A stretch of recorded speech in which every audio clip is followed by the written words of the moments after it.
చూస్ country delight, live better. ఇప్పుడే country delight app ని download చేసుకోండి.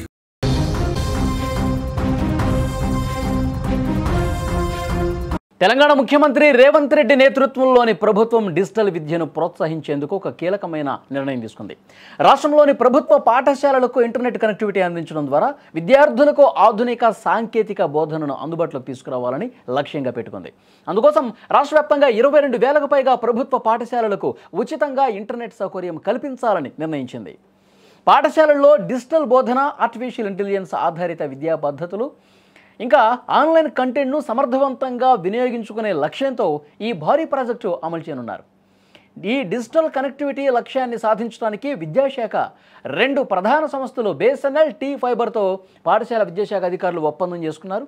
ఈ భాగస్వామ్యం ద్వారా పట్టణాలు, పల్లెలు అనే తేడా లేకుండా రాష్ట్రంలోని ప్రతి ప్రభుత్వ పాఠశాలకు నాణ్యమైన ఇంటర్నెట్ సేవలు అందేలా ప్రభుత్వం చర్యలు తీసుకుంటోంది. ఇంత పెద్ద ప్రాజెక్టును సజావుగా పూర్తి చేయడానికి ఇంటర్నెట్ కనెక్షన్ల ఏర్పాటును 2 దశల్లో అమలు చేయాలని ప్రణాళిక రూపొందించారు. మొదటి దశలో త్వరితగతిన కనెక్టివిటీ అందించడానికి వీలైన పాఠశాలల్లో పనులు ప్రారంభమవుతాయి. 10,342 పాఠశాలలకు కనెక్షన్లు ఇస్తారు.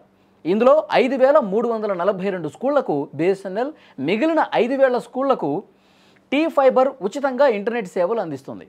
BSNL ఇప్పటికే 1000 పాఠశాలల్లో కనెక్షన్ల ఏర్పాటును పూర్తి చేసింది. ఇక రెండో విడతలో మిగిలిన 12,388 పాఠశాలలకు ఇంటర్నెట్ సౌకర్యం కల్పిస్తారు. ఇందులో 9,404 పాఠశాలలకు BSNL, 2,984 పాఠశాలలకు T-Fiber కనెక్షన్లు ఇస్తుంది. ఈ ప్రాజెక్టుకు అవసరమైన నిధులను సమగ్ర శిక్ష అభియాన్ ద్వారా ప్రభుత్వం ఆయా సంస్థలకు చెల్లించనుంది.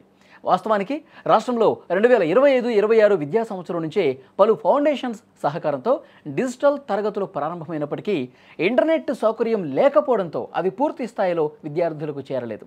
ఈ సమస్యను అధిగమించేందుకే ప్రభుత్వం ఈ నిర్ణయం తీసుకుంది.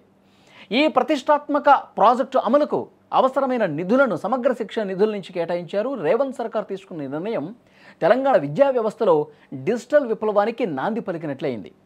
ఇంటర్నెట్ కనెక్టివిటీతో ప్రభుత్వ పాఠశాలలు, కార్పొరేట్ పాఠశాలలకు ఏమాత్రం తీసిపోకుండా ఆధునిక విద్యా బోధనను అందించడానికి సిద్ధమవుతున్నాయి.